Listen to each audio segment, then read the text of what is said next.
Shalom, selamat hari Minggu anak-anak kelas kecil yang ada di rumah. Kita bertemu kembali pada pagi hari ini dengan Miss Sumbayak akan membawakan cerita firman Tuhan pada pagi hari ini. Sebelumnya mari kita lipat tangan, tutup mata, tunduk kepala, kita berdoa. Bapa kami yang ada dalam kerajaan surga, terima kasih Tuhan. Tuhan masih memberikan kami kesehatan. Tuhan masih menyertai kami hingga pada pagi hari ini. Kiranya Tuhan bukalah hati dan pikiran kami, supaya kami boleh mengerti akan firman-Mu. Dalam nama anak-Mu kami berdoa. Amin. Ya, anak-anak kelas kecil yang ada di rumah, semua pada ingatkan apa cerita minggu lalu yang dibawakan oleh Miss Mas Diana? Iya, yaitu tentang Yusuf yang dijual oleh saudara-saudaranya menjadi budak di Mesir. Kemudian dia dibeli oleh seorang kaya yang adalah pegawai Raja Firaun untuk bekerja di rumahnya. Tetapi Yusuf diperlakukan tidak baik oleh istri dari Potifar dan kemudian akhirnya dia masuk penjara. Kemudian di penjara dia bertemu dengan dua orang, yaitu yang pertama adalah juru minuman raja dan kedua adalah juru roti. Dan kemudian Yusuf mengartikan mimpi kedua orang ini.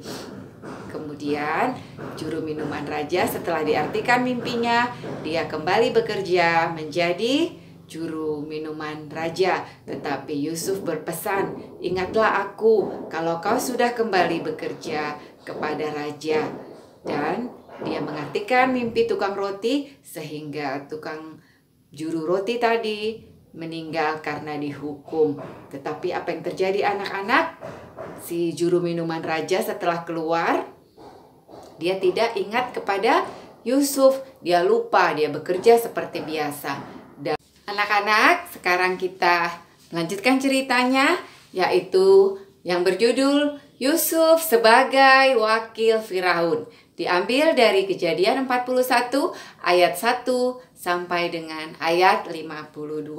Jadi anak-anak, setelah 2 tahun berlalu, Yusuf tetap ada di penjara dan si juru minuman raja melakukan tugasnya. Jadi anak-anak, di dekat penjara itu ada sebuah istana. Jadi istana itu sangat megah. Disitulah tinggal Raja Mesir yang bernama Raja Firaun. Jadi tahu nggak anak-anak, pada suatu malam Raja Mesir ini, Raja Firaun ini bermimpi.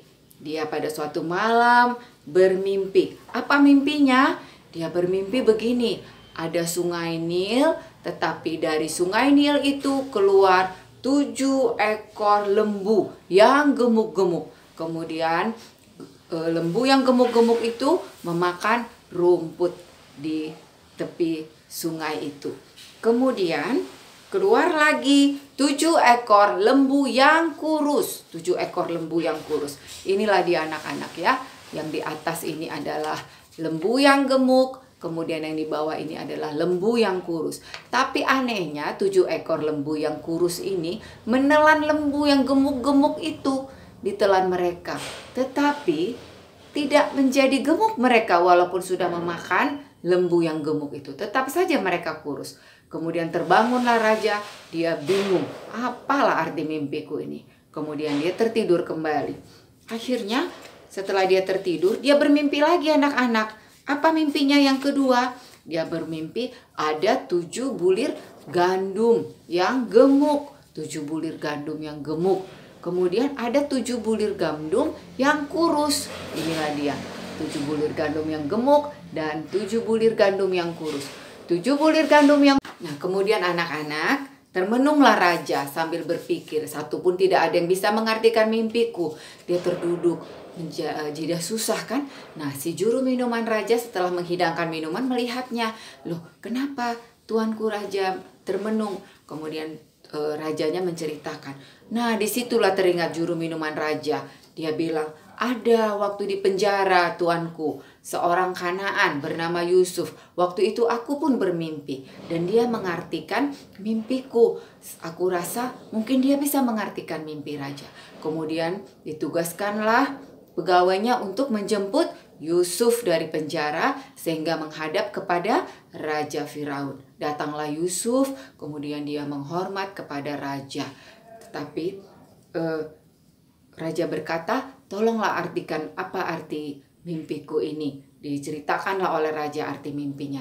Kemudian Yusuf berkata, bukan aku yang mengartikan mimpi raja, tetapi Tuhanku. Tuhanku yang akan memberikan arti apakah yang sebenarnya dari mimpi raja itu.